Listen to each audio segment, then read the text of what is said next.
Hi, and welcome to day 8 of my 30-day program talking about gender. I'm Ricky Arundel, and this is the Gender Speaker live show.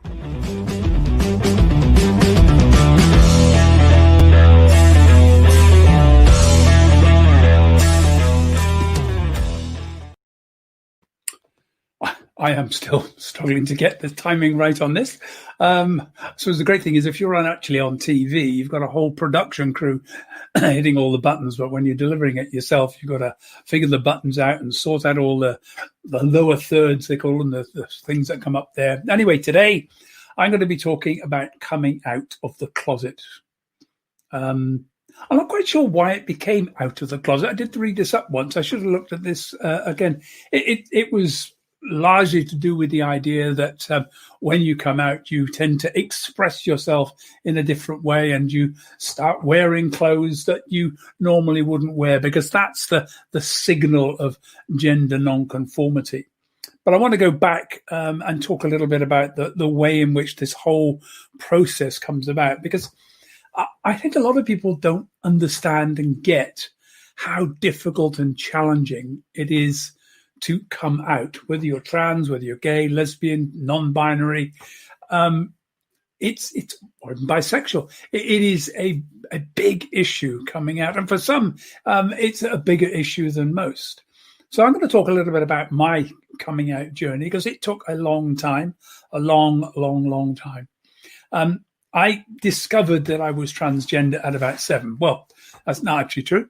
The term transgender, as I discussed last week, hadn't actually been invented at that time, because this was 1957, 58. The term transgender didn't come along until the mid-60s, when Virginia Prince coined the term to describe somebody who wants to dress as the other gender but not actually modify their body. So what we're talking about here was me coming out, or learning and discovering that I liked to wear female clothes. And I knew that was really exciting. I knew that that's what I wanted to do, but I also knew instinctively this was wrong. I don't know why I knew it was wrong, but yeah, the gendering we get all through our childhood, and I'll be looking specifically at gendering in a future issue or a future show. But that constant gendering, even then, when there was very little television, we didn't see lots of comics. Well, there were comics and magazines, but the bombardment of advertising that now hits children, that didn't exist back then. But still, at that age, accidentally finding a pair of my mum's underwear in my drawer was unbelievably exciting, and also felt terribly wrong, really something I had to keep very much as a secret. The moment we cease to conform, we're challenged. That everybody expects us to conform to a set of normative values that define what it is to be masculine and to be feminine. And the reality is, masculinity is basically defined as anything that is not feminine. If you look at the language, if you look at the clothing, if you look at everything that we do, everything is opposite. Why is it necessary for men to button up their coats one way and women to button up their coats the other way? What's the purpose? Except to differentiate and distinguish men from women and say, okay, it's got to be different. Men do this, women do that. Men are logical, women are emotional. And we get all of these stereotypes which are built up about, and again, we were talking about that yesterday, the issues we have which polarize the genders, and everything over there is feminine, everything over there is masculine. Of course, the Second World War changed that. Women were suddenly having to work, suddenly having to wear appropriate clothing for doing work on farms and in factories. And when the war was over, after 5 years of that was difficult to break and go back. There was an attempt. If you look at advertising from the 1950s, you had this very, very feminine image about all the newspaper advertising and the television advertising, which was now emerging. And it was all about women in the home, women with their electronic equipments, women in dresses, not in trousers. All the advertising showed women in dresses. I've said before, in 1969, when I was working, women were sent home for coming to work wearing trousers had to wear skirts and dresses.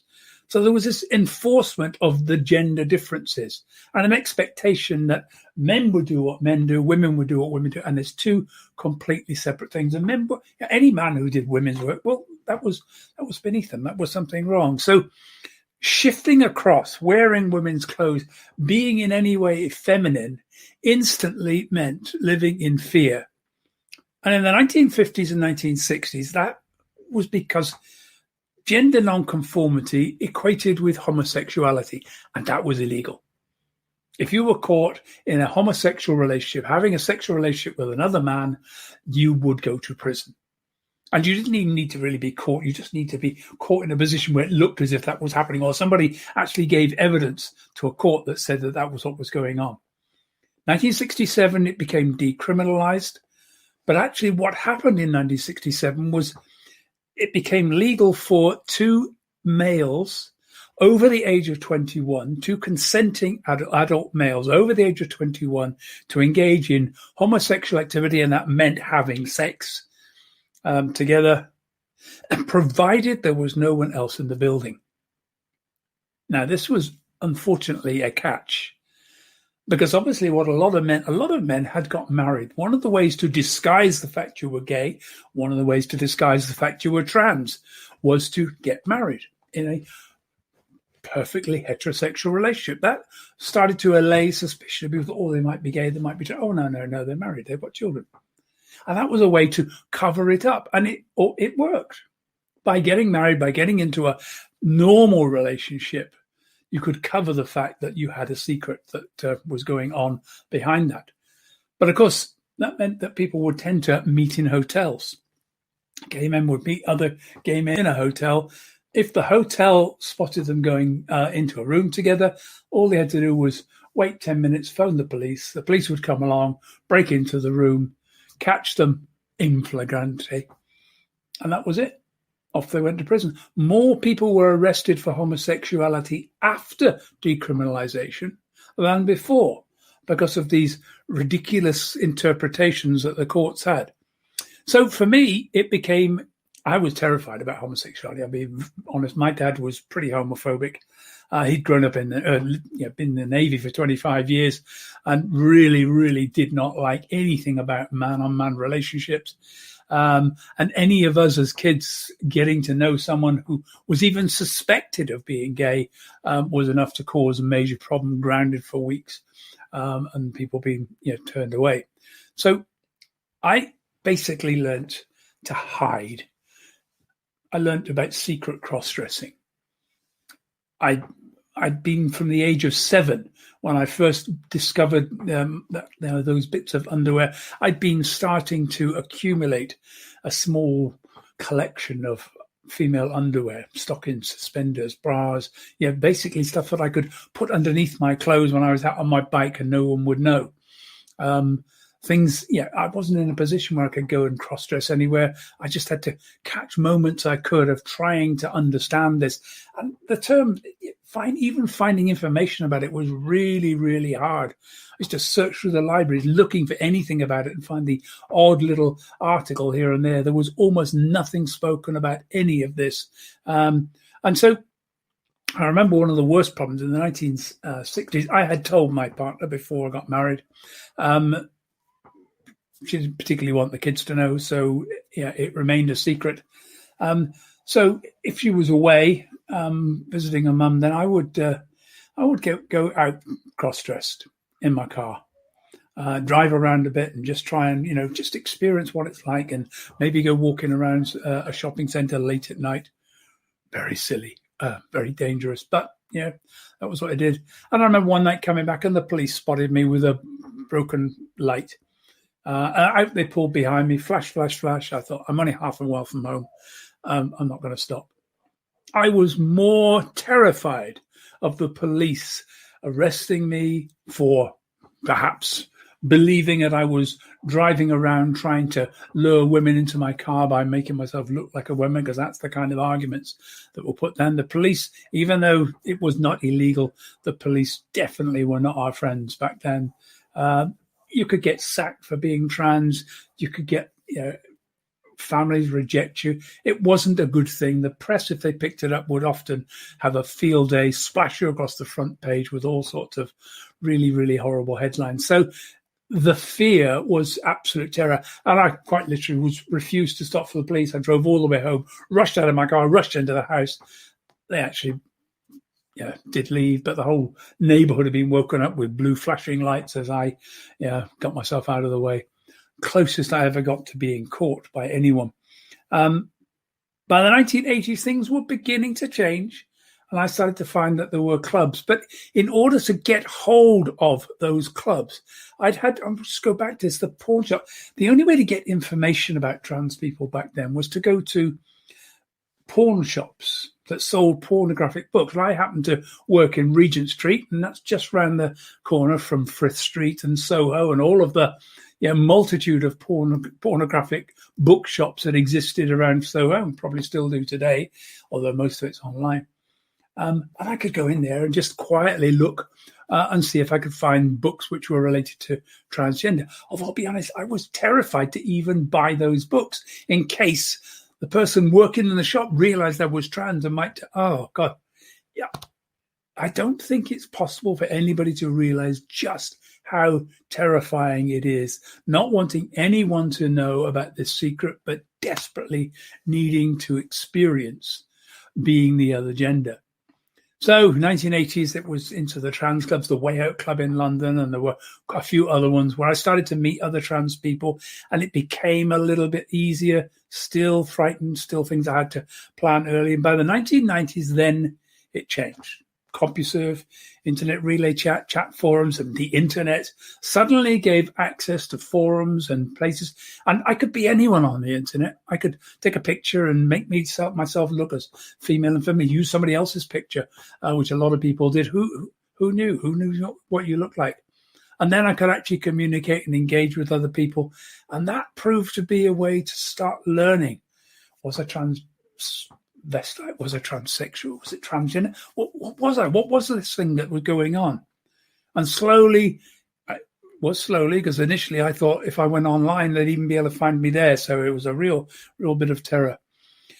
I finally came out at the age of 50. Now, at this stage, I just set up the Professional Speaking Association. I was about to become a master of a Freemasons Lodge. In 2001, I was I was an international speaker.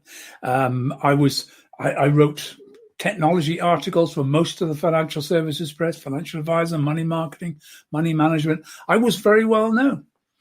I was in a relationship which had fallen apart, and I hadn't been very good with my taxes, and it all caught up with me. I had to pay a huge amount of money to the revenue. My relationship fell apart, and I was on my own. And then somebody threatened, there were a handful of people knew that I was trans. Somebody threatened to out me to the press. And I thought, it was the insurance press. They knew me. I was quite well known. If I was outed, they would have control of the story. And so I decided, no. If I'm going to come out, then I might as well make sure that I control that. So I outed myself. I went to an event for the company I did a lot of work for, turned up in a sequin dress. When I've got a possibility, I'll put a picture of that up, but didn't get a chance to put it into the right format today, but I'll capture that some stage. I came out, other people, and I found actually it was interesting. Some people liked it, some people didn't like it. Some people never spoke to me again. Others became even better friends. But I was out, and that's it. Once you're out, you're out. You can't put that back in the bottle. The genie's out. Everybody knows. It soon comes out. I did a few more events where I'd do a speech as Richard and then turn up at the gala dinner in a dress as Ricky. And slowly I became more and more comfortable and confident about who I am and what was going on. But that's the kind of terror that people go through. And I think the reason for telling this story is if you've got trans people in your work, and you may not even know, this is what they're going through. even now, it's still the same kind of problems. A family may reject you. Children may reject you. You've got married, not knowing that how to handle if you get married and go the normal route, hoping that will stop it. It doesn't. The thing about being trans is it doesn't go away. It's there, embedded in your brain, never, ever leaving. No matter how much you try to get rid of it, it's there. I've never met anyone who's ever managed to change from being gay to straight, change from being trans to cis. I've never met anybody who's actually successfully managed to make that shift. There are some people who say that they have. There are some people who, for a whole variety of reasons, have switched back. But the feeling, the sense of being in the wrong body, the sense of being the wrong gender just never goes away. So that's it for today. Just some thoughts about what it's like if you're helping and working with somebody who is transgender. If you've got somebody transitioning in your office, try to understand that this is the kind of fear they're going through. What they want more than anything else is to be accepted, just to be able to come to work, be themselves, be the person they feel themselves to be, to not be laughed at, to not be joked at, to still be invited to the office party, to be invited for a drink for lunch, and just to have some friends for, when I ran Gender Shift, a support service, one of the things we did for trans women was take them shopping, because men have never experienced what it's like to go shopping with friends, to go shopping for female clothes. It's always been some furtive thing. You sneak about hoping that people won't notice that you're a man looking for female clothing, because men don't do that. Okay, that's it for today. Please join me tomorrow. And I hope you have a good remainder of the day. Take care. No, haven't got that. There we are.